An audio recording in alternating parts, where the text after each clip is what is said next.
Esta historia te hará reflexionar sobre lo que realmente significa el prejuicio y cómo las apariencias pueden engañar. ¿Cuántas veces has juzgado sin conocer?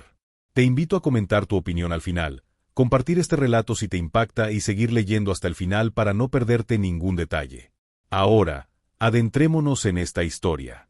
Beatriz Ferrer respiró hondo mientras se inclinaba sobre sus hortensias en el jardín de su casa. Sus manos enguantadas manipulaban con delicadeza los tallos, sintiendo la suave textura de los pétalos entre sus dedos. La brisa matutina traía consigo el perfume del jazmín que rodeaba la entrada de la mansión, y el sol otoñal iluminaba con un tono dorado la acera de piedra pulida frente a su casa.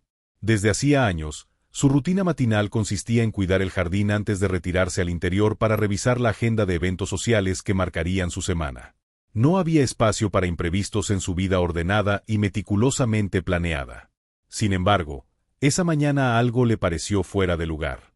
Levantó la vista y sus ojos se posaron en una silueta inmóvil del otro lado de la calle. Un joven alto, de piel oscura y postura relajada, estaba apoyado contra una farola, mirando la pantalla de su teléfono con una expresión neutra. Beatriz sintió un leve sobresalto en el pecho. No lo reconoció. No pertenecía al vecindario. Automáticamente, su mente comenzó a buscar razones para justificar su presencia allí. Quizás esperaba a alguien, pero ¿por qué justo en esa calle? ¿Por qué en ese barrio donde todos se conocían? Mientras el joven revisaba algo en su teléfono, Beatriz sintió una punzada de incomodidad. La incomodidad se convirtió en desconfianza, y la desconfianza en una certeza inquietante. Había visto suficientes reportajes en la televisión para saber que los robos solían comenzar con alguien vigilando la zona. No iba a arriesgarse. Con el ceño fruncido, se incorporó lentamente, sacó su teléfono y marcó el número de la policía sin pensarlo 2 veces. Su voz fue educada pero firme cuando reportó lo que consideraba una actividad sospechosa. No mencionó que el joven no estaba haciendo nada en particular. No necesitó decirlo. En su tono ya se reflejaba lo que realmente la preocupaba. Colgó la llamada y, con la sensación de haber hecho lo correcto, observó al joven con renovada frialdad. En su mente, estaba protegiendo su hogar, su tranquilidad y su comunidad. El joven, Lucas Almeida, no sospechaba que en cuestión de minutos su día daría un giro inesperado. Revisaba los mensajes de su amigo Pedro, que le avisaban que se estaba demorando en salir de casa. Era una mañana tranquila, el aire era fresco y la luz se filtraba entre las copas de los árboles que adornaban las calles del exclusivo barrio de Santa Eugenia. Lucas había crecido en un entorno privilegiado, pero eso nunca le había garantizado la aceptación automática de los círculos en los que se movía. Era consciente de que su presencia en ciertos lugares generaba incomodidad, incluso cuando no hacía nada en particular. Aprendió con el tiempo a ignorar las miradas furtivas y los silencios incómodos, a sostener la cabeza en alto y actuar como si no notara la tensión que a veces se acumulaba en los espacios donde su color de piel lo marcaba como diferente. Pero incluso con toda esa experiencia, no estaba preparado para lo que ocurriría a continuación. El sonido de las sirenas perforó la tranquilidad del barrio, y su estómago se contrajo con un reflejo instintivo. Levantó la vista y vio cómo 2 patrullas avanzaban por la calle con rapidez. Su primer pensamiento fue que algo grave había sucedido en la zona. Sin embargo, cuando vio a los oficiales bajando con decisión de los vehículos y dirigiéndose directamente hacia él, una sensación fría recorrió su espalda. Antes de poder reaccionar, uno de ellos ya estaba frente a él, mirándolo con una severidad calculada. Identificación, ordenó el oficial, sin preámbulos. Lucas sintió una punzada de indignación, pero no discutió. Sabía que enfrentarse no lo llevaría a ninguna parte. Con movimientos controlados, sacó su billetera y extendió su identificación. El otro oficial la tomó, la examinó en silencio y luego miró a su compañero. No era necesario decir mucho más. Lucas conocía la dinámica. Sabía que en ese momento su ropa cara, su teléfono de última generación y su educación no importaban. Lo único que importaba era el color de su piel y el hecho de que alguien lo había señalado como sospechoso. Beatriz observaba la escena desde la distancia, con una mezcla de satisfacción y alivio. La policía había respondido rápido. Pronto, se aclararía la situación y el joven sería escoltado fuera del vecindario. No había nada más que pensar. Sin embargo, lo que ocurrió después la tomó por sorpresa. Un tercer automóvil apareció al final de la calle, pero no era otra patrulla. Era un vehículo oficial de la alcaldía. Un Audi negro con vidrios polarizados. El automóvil se detuvo junto a la escena y, ante la sorpresa de todos, una mujer salió del asiento trasero. Vestida con un traje impecable, su porte era elegante y seguro. Su cabello recogido en un moño perfecto y su expresión serena contrastaban con la tensión de la situación. Beatriz sintió un nudo en el estómago cuando la reconoció. Carmen Almeida, la alcaldesa de la ciudad. La mujer avanzó con pasos decididos y se detuvo junto a los oficiales. Su voz fue baja, pero firme, con una autoridad que no admitía discusión. ¿Puedo saber por qué están interrogando a mi hijo? Hubo un instante de absoluto silencio. Los oficiales se miraron entre sí, y uno de ellos dio un paso atrás con una expresión incómoda. Beatriz sintió como su garganta se secaba. En ese momento, la realidad la golpeó con una fuerza inesperada. Había llamado a la policía para el hijo de la mujer más influyente de la ciudad. Lucas no dijo nada. No hizo falta. Su mirada se posó en Beatriz por un instante, y la expresión en sus ojos fue suficiente para que ella sintiera un escalofrío recorrerle la piel. No había furia en su mirada, ni desafío. Solo una frialdad absoluta. Un muro que no se rompía ni con las disculpas más elocuentes. Beatriz sintió el impulso de decir algo, de explicar, pero ¿qué podía decir? No había justificación que no sonara hueca. Intentó buscar refugio en la idea de que simplemente había cometido un error, pero en el fondo de su mente una voz insistente le susurraba la verdad. No había sido un error. Había sido una elección. Y ahora, esa elección tenía consecuencias. ¿Te ha impactado esta historia? Deja tu comentario y dime qué opinas sobre lo que ha ocurrido hasta ahora. ¿Qué harías si estuvieras en el lugar de Beatriz? Sigue leyendo, porque lo que viene a continuación te sorprenderá aún más. Beatriz sintió como el aire se volvía pesado a su alrededor. Su corazón latía con fuerza dentro de su pecho, y aunque su rostro permanecía inexpresivo, una sensación de vértigo la invadía. No podía apartar los ojos de la alcaldesa, quien mantenía la compostura con una frialdad que resultaba aún más perturbadora que si hubiera explotado en gritos y reproches. Carmen Almeida no pidió explicaciones. No exigió disculpas. Simplemente miró a los oficiales, esperando que resolvieran el problema que ella ya entendía a la perfección. Uno de ellos, visiblemente incómodo, le devolvió la identificación a Lucas con un asentimiento forzado. Disculpe, señor. No fue nuestra intención. Lucas no respondió. Guardó su documento con la misma calma con la que lo había entregado, sin demostrar rabia ni sorpresa. A Beatriz, esa reacción le pareció insoportablemente distante, como si el joven estuviera demasiado acostumbrado a ese tipo de situaciones. Eso la desarmaba, la hacía sentir aún más expuesta. Carmen giró el rostro apenas un poco y su mirada se posó en ella. No había rastro de enojo, solo algo mucho peor, un juicio silencioso. Beatriz quiso hablar, quiso encontrar una excusa razonable para su error, pero su mente se quedó en blanco. La vergüenza la atravesó como una punzada, aunque su orgullo le impidió apartarse de la escena. No era la primera vez que sentía desagrado por alguien, pero nunca antes había sentido la insoportable sensación de ser la villana de una historia en la que creía estar del lado correcto. Carmen no dijo nada más. Hizo un leve gesto con la cabeza hacia su hijo y él entendió la señal. Sin prisa, con la seguridad de quien no tiene nada que demostrar, Lucas caminó hacia el coche oficial y se subió al asiento trasero. La puerta se cerró con un sonido seco, definitivo. La alcaldesa los observó por última vez antes de dar media vuelta y subir también al vehículo. En cuestión de segundos, el Audi negro desapareció por la avenida, dejando tras de sí un silencio ensordecedor. Los oficiales permanecieron unos segundos inmóviles, hasta que uno de ellos carraspeó y le dedicó una mirada fugaz a Beatriz. No dijeron nada, pero no hacía falta. Su expresión decía todo lo que ella necesitaba saber. Ellos tampoco sabían cómo salir de esa situación sin que quedara una mancha en su historial. Finalmente, se marcharon en la patrulla, y la calle recuperó su habitual calma asfixiante. Beatriz se quedó allí, aún sosteniendo las tijeras de podar con las que había estado arreglando su jardín antes de que todo se saliera de control. Miró a su alrededor, esperando tal vez encontrar alguna señal de apoyo en los rostros de los vecinos que, sin duda, habían presenciado la escena desde detrás de sus cortinas. Pero nadie salió a respaldarla. Nadie la defendió. Se sintió expuesta, desnuda ante una verdad que hasta ese momento había sido fácil ignorar.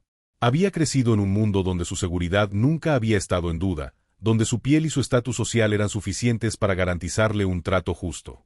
Nunca se había detenido a pensar en cómo se sentía estar del otro lado de la ecuación. Pero ahora, al verse convertida en la mujer que había cometido un error del que no podía escapar, la sensación de culpa se anidó en su pecho como una presencia insoportable. Se obligó a regresar al interior de su casa, cerrando la puerta tras ella con más fuerza de la necesaria, como si con ese gesto pudiera bloquear el peso de lo que acababa de ocurrir. Fue directo a la cocina y dejó las tijeras sobre la encimera con un sonido metálico y seco. Se apoyó contra la mesa y cerró los ojos. Un pensamiento la golpeó con una intensidad brutal. ¿Qué diría su esposo cuando se enterara? ¿Cómo reaccionaría su círculo social cuando supieran que ella, Beatriz Ferrer, había llamado a la policía para el hijo de la alcaldesa? El impacto de la situación no tardó en extenderse. En cuestión de horas, el rumor comenzó a correr por Santa Eugenia. Los grupos de WhatsApp del vecindario estallaron con mensajes que variaban entre la sorpresa y el juicio silencioso. Algunas de sus amigas más cercanas enviaron notas de voz preocupadas, pero en lugar de consuelo, Beatriz sintió la inquietante sospecha de que más que solidaridad, querían saber cuánto de cierto había en lo que se decía. En el club de mujeres al que asistía cada martes, las miradas furtivas se convirtieron en un peso insoportable. No era lo mismo estar en el centro de la atención por una causa benéfica que ser el tema de un escándalo incómodo. En un intento desesperado por recuperar el control de la narrativa, Beatriz se convenció de que debía tomar la iniciativa. No podía permitir que su reputación se desmoronara por un simple malentendido. Preparó un discurso mental, una versión de los hechos que la hiciera parecer razonable. No fue su intención, solo se preocupaba por la seguridad del barrio.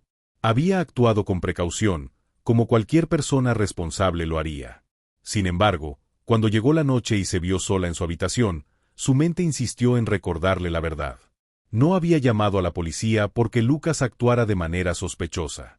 Lo había hecho porque lo había visto y su instinto le dijo que no pertenecía allí.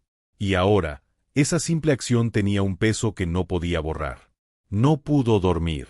El reloj marcó las 2 de la madrugada cuando finalmente se levantó de la cama y caminó hasta la ventana. Afuera, las luces de la calle brillaban con la misma normalidad de siempre, pero ella ya no veía el mundo de la misma manera. A la mañana siguiente, decidió salir de casa lo menos posible. Se mantuvo en la cocina, tomando café sin probarlo realmente, con el teléfono en la mano y el dedo pasando por los titulares de los periódicos digitales. Su nombre no había aparecido en las noticias, pero la historia sí. La alcaldesa no había dado declaraciones al respecto, lo que de algún modo la inquietaba aún más. No había sido suficiente para un escándalo mediático, pero el eco de lo ocurrido aún vibraba en el aire. Beatriz comprendió que, aunque nadie la confrontara directamente, su imagen había cambiado para siempre en la comunidad. Ya no era solo la mujer refinada que organizaba eventos para la caridad. Ahora era la mujer que había cometido un error visible, una marca en su reputación que ningún vestido caro ni sonrisa ensayada podían borrar.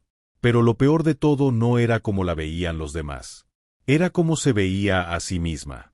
Un peso insoportable se alojó en su pecho al darse cuenta de que, por primera vez en su vida, la opinión de los demás no era lo que más le preocupaba.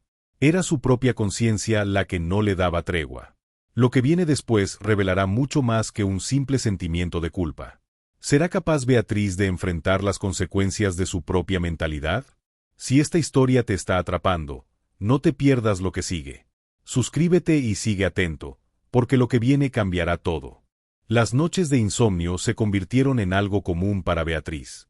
Su mente, antes ocupada en banalidades como la decoración de la casa o la organización de eventos sociales, ahora se consumía en pensamientos que no podía apaciguar. Se despertaba sobresaltada en la madrugada, con el eco de su error resonando en su cabeza. No importaba cuántas veces intentara justificar su decisión, la realidad siempre regresaba con una crudeza insoportable. Había juzgado a un joven solo por su apariencia, y ahora toda la ciudad lo sabía. Cuando finalmente reunía el valor para salir de casa, la tensión era evidente. En el club de mujeres, las conversaciones se detenían cuando ella entraba en la sala, y aunque las sonrisas educadas seguían en su lugar, el aire se sentía más pesado. Algunas de sus amigas la defendían en privado, asegurándole que cualquiera en su lugar habría hecho lo mismo, que la seguridad debía ser siempre la prioridad. Sin embargo, incluso ellas mantenían una distancia prudente, como si temieran que su cercanía pudiera traerles problemas. Su esposo, Arturo, intentó minimizar la situación. No te preocupes por lo que dicen, la gente olvida rápido. Pero Beatriz sabía que esta vez era diferente. Había algo en el silencio de los demás que la perturbaba más que cualquier comentario directo. Se dio cuenta de que no era solo un problema de reputación. Era un quiebre en su identidad, en la imagen que siempre había construido de sí misma. El verdadero impacto llegó cuando su hija, Valeria, la confrontó. Regresó de la universidad ese fin de semana, con el ceño fruncido y una energía contenida que Beatriz reconoció de inmediato.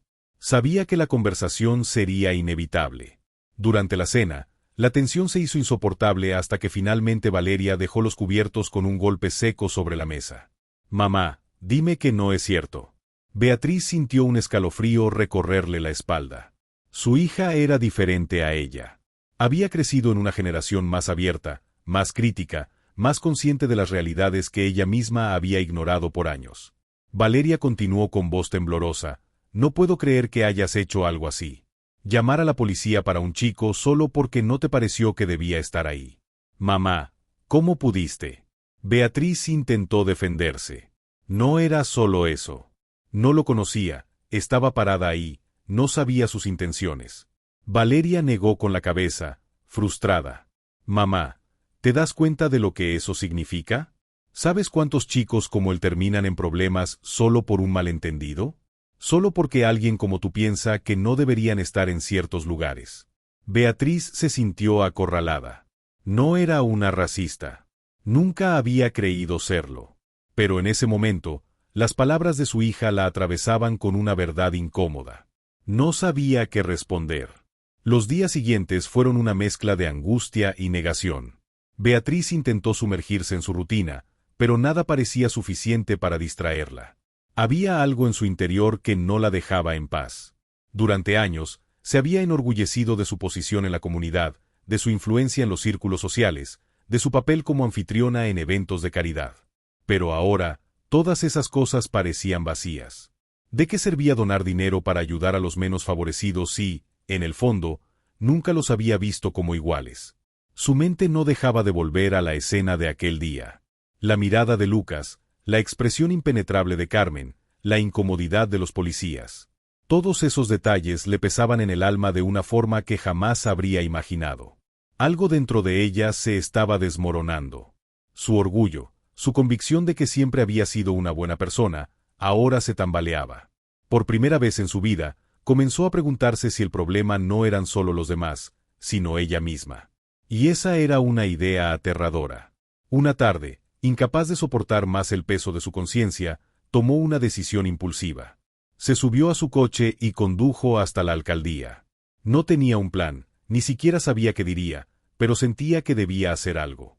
Al llegar, sus manos temblaban al agarrar el volante. Respiró hondo y bajó del vehículo, sintiendo que cada paso la acercaba a un abismo desconocido. Entró en el edificio, su corazón latiendo con fuerza en su pecho. Se acercó al mostrador y preguntó por la alcaldesa. La recepcionista la miró con extrañeza, pero le indicó que debía esperar.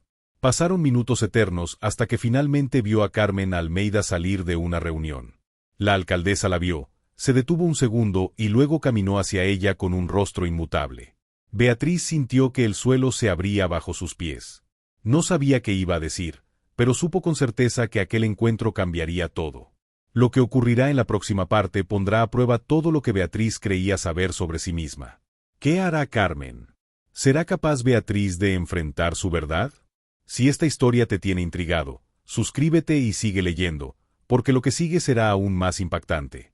Beatriz sintió como su garganta se cerraba en el instante en que Carmen Almeida la miró de frente. La alcaldesa no frunció el ceño, no mostró enojo ni sorpresa, simplemente la observó con una calma impenetrable que la hizo sentirse aún más pequeña. Carmen no tenía que hacer nada para que Beatriz sintiera la incomodidad clavarse en su pecho como una espina. Por un segundo, consideró dar media vuelta y marcharse antes de humillarse aún más, pero algo dentro de ella la obligó a quedarse. Sabía que no podía escapar de las consecuencias de sus actos. Carmen Almeida cruzó los brazos y esperó. Beatriz tragó saliva y dio un paso adelante. Tenía un discurso preparado, uno que había ensayado en su mente durante el trayecto hasta la alcaldía. Pero ahora, frente a la mujer que había puesto en el centro de su error, ninguna de las palabras que había planeado parecía adecuada. Su voz sonó más temblorosa de lo que hubiera querido cuando finalmente habló. Quería disculparme. No tenía intención de... Carmen la interrumpió antes de que pudiera continuar. No tenía intención de que, señora Ferrer. No tenía intención de juzgar a mi hijo. No tenía intención de ponerlo en peligro. No tenía intención de hacerlo sentir como si no tuviera derecho a estar en su propia ciudad. Su tono era pausado, pero cada palabra caía como un golpe preciso y calculado. Beatriz sintió su rostro arder. Nunca había estado en una posición en la que sus explicaciones no fueran suficientes para limpiar su imagen. En su mundo, un error podía corregirse con una disculpa bien estructurada, con una conversación en el círculo adecuado, con una donación a la causa correcta. Pero allí, frente a Carmen, entendió que algunas cosas no podían ser reparadas con facilidad. El silencio se alargó de manera incómoda. Beatriz abrió la boca varias veces sin saber exactamente qué decir. No podía contradecir a Carmen, porque en el fondo sabía que tenía razón. No podía justificarse, porque cualquier intento de hacerlo solo la haría ver peor. Se sintió atrapada en un torbellino de culpa y orgullo, luchando contra la necesidad de defenderse y la dura realidad de que no tenía defensa posible. Bajó la vista por un segundo, pero se obligó a sostener la mirada de la alcaldesa. Sé que lo que hice estuvo mal. Sé que fui injusta con su hijo. Carmen inclinó levemente la cabeza, como si estuviera evaluando sus palabras. No se mostró conmovida ni indulgente. No iba a hacer que esto fuera fácil. ¿Y qué pretende hacer con eso? Preguntó con calma. Beatriz parpadeó, sin entender la pregunta. Carmen continuó. ¿Quiere que le diga que la perdono? ¿Que todo está bien? ¿Que esto se olvida con una disculpa? Porque si eso es lo que busca, señora Ferrer, ha venido al lugar equivocado. Beatriz sintió el peso de la verdad en cada una de esas palabras. Se dio cuenta de que, en el fondo, había esperado que este encuentro la aliviara, que le permitiera pasar página con la conciencia un poco más ligera. Pero ahora comprendía que no iba a ser tan simple. Carmen la observó en silencio, esperando su reacción. Beatriz respiró hondo y habló, esta vez sin guión, sin justificaciones. No quiero que me perdone. Sé que no tengo derecho a pedirlo. Solo quería decirle en persona que lo lamento. Carmen la miró por un largo instante antes de responder. Espero que lo lamente por las razones correctas, no solo porque la descubrieron. La conversación podría haber terminado ahí. Carmen podría haberse dado la vuelta y marchado sin más. Pero en lugar de eso, después de unos segundos de silencio, hizo algo que Beatriz no esperaba. Sacó un sobre de su bolso y lo extendió hacia ella. Ábralo, dijo sin emoción. Beatriz lo tomó con dedos temblorosos y lo abrió. Dentro había varias fotografías impresas. Al sacarlas, sintió que el aire le abandonaba los pulmones. Eran imágenes de jóvenes negros detenidos en diferentes puntos de la ciudad. Algunos estaban esposados, otros simplemente sentados en el suelo con las manos sobre la cabeza. Sus expresiones eran las mismas: miedo, resignación, rabia contenida. Beatriz miró las fotos con una sensación de vértigo.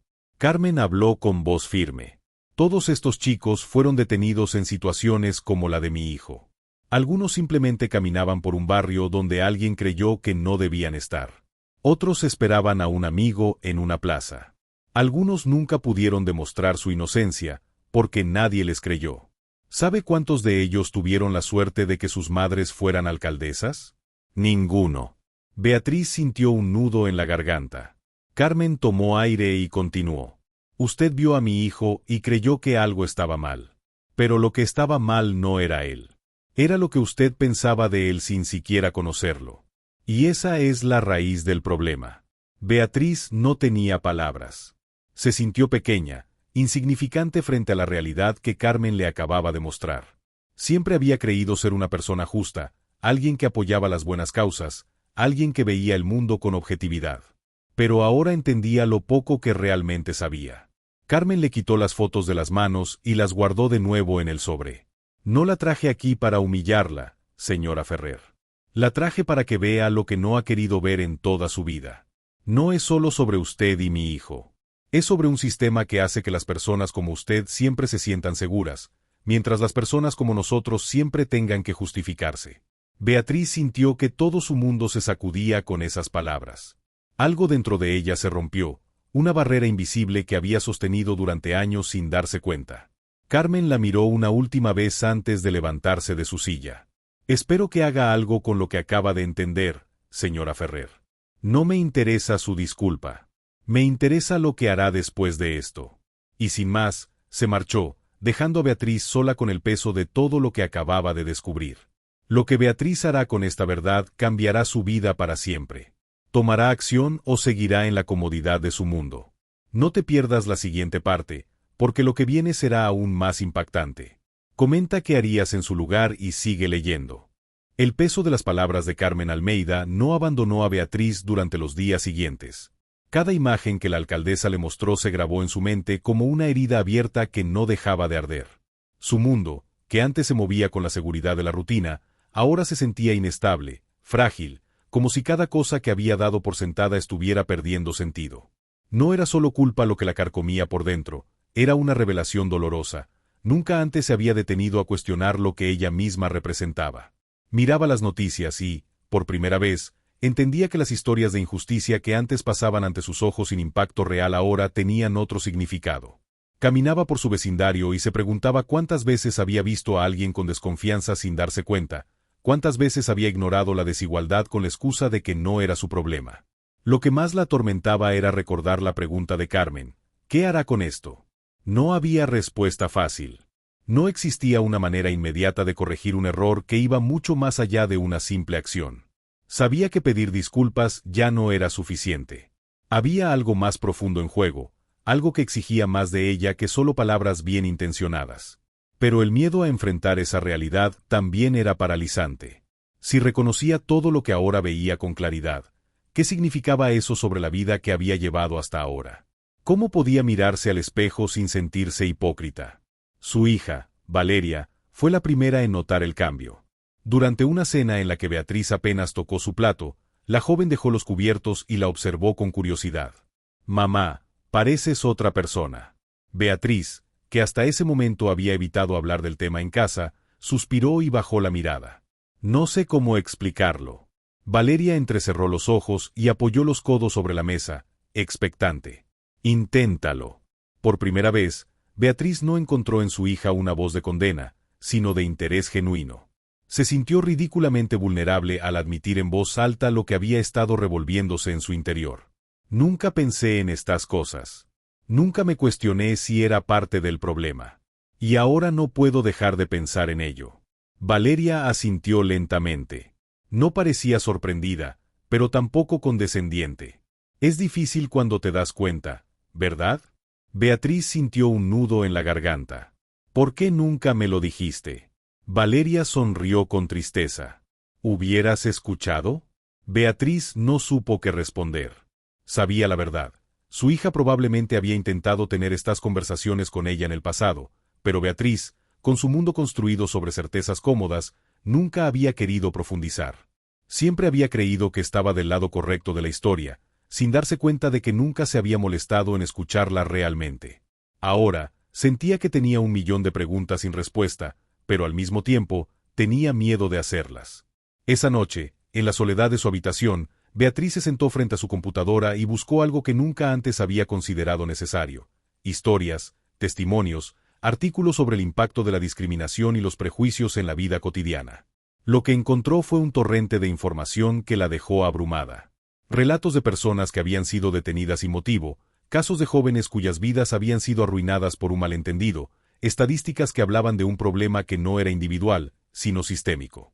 Se dio cuenta de que su experiencia con Lucas no era un evento aislado, sino un reflejo de algo mucho más grande. Sintió rabia consigo misma por haber sido parte de ese sistema sin cuestionarlo, por haber vivido en una burbuja donde los problemas de los demás nunca parecían urgentes hasta que la enfrentaban directamente. Pero más allá de la culpa, sintió algo diferente: la necesidad de hacer algo. No sabía por dónde empezar ni qué podía hacer una sola persona para cambiar un problema tan arraigado, pero por primera vez en su vida, estaba dispuesta a intentarlo. No porque quisiera limpiar su imagen, sino porque no podía seguir viviendo con la misma indiferencia de antes. Pensó en Carmen, en Lucas, en todos los rostros de las fotos que había visto. ¿Cuántas veces había estado en una sala llena de personas como ella, riendo en eventos de caridad sin entender realmente a quién intentaban ayudar? Sintió una urgencia que nunca antes había sentido. Ya no podía quedarse en silencio. Al día siguiente, tomó una decisión. Se vistió con determinación y salió de casa, sintiendo un peso en el pecho que no era miedo, sino responsabilidad. No tenía claro qué debía hacer, pero sabía dónde debía empezar. Caminó con pasos firmes hasta la oficina de la alcaldía y pidió hablar con Carmen Almeida. Esta vez, no estaba allí para pedir perdón. No estaba allí para buscar alivio a su conciencia. Cuando la alcaldesa apareció frente a ella con su misma expresión inmutable, Beatriz la miró a los ojos y habló con seguridad. No estoy aquí para justificarme ni para pedirle nada. Estoy aquí porque quiero ayudar a cambiar esto. Carmen la observó en silencio por un largo momento. Beatriz sostuvo la mirada, sin vacilar. Esta vez, no había vergüenza en su voz. Solo una convicción nueva, una certeza que había nacido del dolor de enfrentar su propia ignorancia. Carmen dejó escapar un suspiro leve, como si evaluara si lo que veía en Beatriz era real o solo una ilusión pasajera. Finalmente, asintió y cruzó los brazos. Entonces empecemos. Tachuela de pizarrón de corcho. Beatriz ha dado el primer paso, pero el camino hacia el cambio apenas comienza. ¿Qué significa realmente querer cambiar? ¿Qué obstáculos enfrentará en este proceso? No te pierdas la última parte de esta historia, donde el desenlace mostrará si realmente es posible una transformación verdadera. Comenta tu opinión y sigue atento, porque lo mejor está por venir. Beatriz nunca había sentido tanta incertidumbre como en los días que siguieron a su conversación con Carmen Almeida. La alcaldesa no la había recibido con entusiasmo, ni con un reconocimiento por su intento de redención. En cambio, la había observado con escepticismo, con la misma mirada de alguien que ha visto demasiadas promesas vacías y que ya no cree en palabras sin acción. Y eso era lo que Beatriz tenía que probar, que no estaba ahí solo para sentirse mejor consigo misma, sino porque realmente estaba dispuesta a hacer algo. Carmen no le ofreció una solución mágica ni un camino fácil. Si quiere ayudar, empiece por escuchar. Beatriz, que toda su vida había estado en posiciones donde su voz era la que se imponía, sintió el golpe de esas palabras con un peso inesperado. Por primera vez, no se trataba de liderar, sino de aprender. Así fue como, sin ceremonias ni reconocimientos, Beatriz empezó a involucrarse en iniciativas comunitarias a las que jamás se habría acercado en otro momento de su vida. Al principio, su presencia generó incomodidad. No importaba que sus intenciones fueran sinceras, la gente la veía y la reconocía como la mujer que había llamado a la policía por prejuicio. No podía culparlos. La desconfianza era el precio que tenía que pagar. Pero, en lugar de retirarse, se quedó. Se sentó en reuniones, escuchó testimonios, vio con sus propios ojos las realidades que antes solo conocía como cifras en reportes lejanos. Aprendió sobre lo que significaba crecer bajo la constante sospecha, sobre el miedo a ser malinterpretado, sobre la rabia de no ser escuchado. Y, poco a poco, comenzó a darse cuenta de que su cambio no era un acto heroico, sino un proceso interno, un desmantelamiento de la forma en que había aprendido a ver el mundo. Los primeros meses fueron un choque constante contra su propio ego. No bastaba con estar presente, tenía que enfrentar sus propios impulsos, su incomodidad, su necesidad de sentirse aceptada. No era suficiente con querer cambiar, tenía que demostrarlo sin esperar aplausos. Hubo momentos en los que se sintió fuera de lugar, donde la sensación de no pertenecer la sofocaba. Hubo silencios que la hicieron dudar, miradas que le recordaban lo lejos que estaba de entender realmente lo que significaba vivir en la piel de los demás. Y, sin embargo, siguió adelante. Se involucró en programas de sensibilización, asistió a foros donde, en lugar de hablar, se dedicó a escuchar. Descubrió el impacto real de sus antiguas creencias y vio cómo su historia personal no era un caso aislado, sino una manifestación de algo mucho más grande. Se encontró a sí misma cuestionando no solo su propio comportamiento, sino el de las personas con las que había compartido su vida entera. Vio cómo sus amigas, aquellas que habían intentado minimizar lo sucedido, comenzaban a mirarla con extrañeza, como si ya no fuera la misma. Y la verdad era que no lo era. Algo dentro de ella había cambiado de manera irreversible. Ya no podía sentarse en cenas de lujo y escuchar comentarios ignorantes sin sentirse incómoda. Ya no podía pretender que su mundo era justo solo porque siempre había estado de su lado. Y esa incomodidad, en lugar de asustarla, se convirtió en su nueva brújula. El momento definitivo llegó cuando, meses después, recibió una invitación inesperada. Carmen Almeida la contactó personalmente y la invitó a una charla pública sobre discriminación y justicia social en la ciudad. Beatriz supo de inmediato lo que significaba, una prueba. No era una oportunidad para redimirse, sino un desafío para ver si realmente había entendido lo que implicaba estar ahí. La noche del evento, se sintió más nerviosa de lo que jamás había estado en su vida. No porque temiera lo que dirían los demás, sino porque entendía el peso de lo que estaba haciendo. Cuando subió al escenario, el auditorio estaba lleno. Vio a muchas caras conocidas, algunas de las cuales la miraban con escepticismo, otras con franca hostilidad. Y entre ellos, en la primera fila, estaba Lucas Almeida, el joven al que había señalado sin razón, observándola con una expresión neutra. Beatriz tomó aire y habló. No era un discurso preparado, no era un intento de justificarse. Era, simplemente, la verdad. Habló de su error, de lo que había aprendido, de lo que había visto y escuchado en los meses anteriores. Admitió su ignorancia, su privilegio, su ceguera voluntaria. Y, por primera vez, no habló como alguien que intentaba convencer a los demás de que había cambiado. Habló como alguien que entendía que cambiar no era un destino, sino un camino constante. Cuando terminó de hablar, hubo un silencio prolongado. No esperaba aplausos ni reconocimiento, y por eso le sorprendió cuando algunas personas en la audiencia asintieron en señal de aprobación. No porque la hubieran perdonado, sino porque habían visto algo en su transformación que iba más allá de las palabras. Cuando bajó del escenario, Carmen Almeida la miró y, por primera vez, esbozó una leve sonrisa. Lucas, en cambio, no dijo nada. Solo la miró, la estudió por un momento y, sin más, asintió levemente antes de darse la vuelta y marcharse. Y Beatriz supo que ese gesto, pequeño pero significativo, era el reconocimiento más sincero que podía recibir. No porque significara que todo estaba arreglado, sino porque demostraba que había hecho lo único que podía hacer, seguir adelante, con la conciencia de que el verdadero cambio no era una meta, sino un compromiso diario. Tachuela de pizarrón de corcho. Fin de la historia. ¿Te ha hecho reflexionar este relato? ¿Crees que las personas pueden cambiar de verdad? Deja tu comentario y comparte esta historia si crees que es importante que más personas la lean.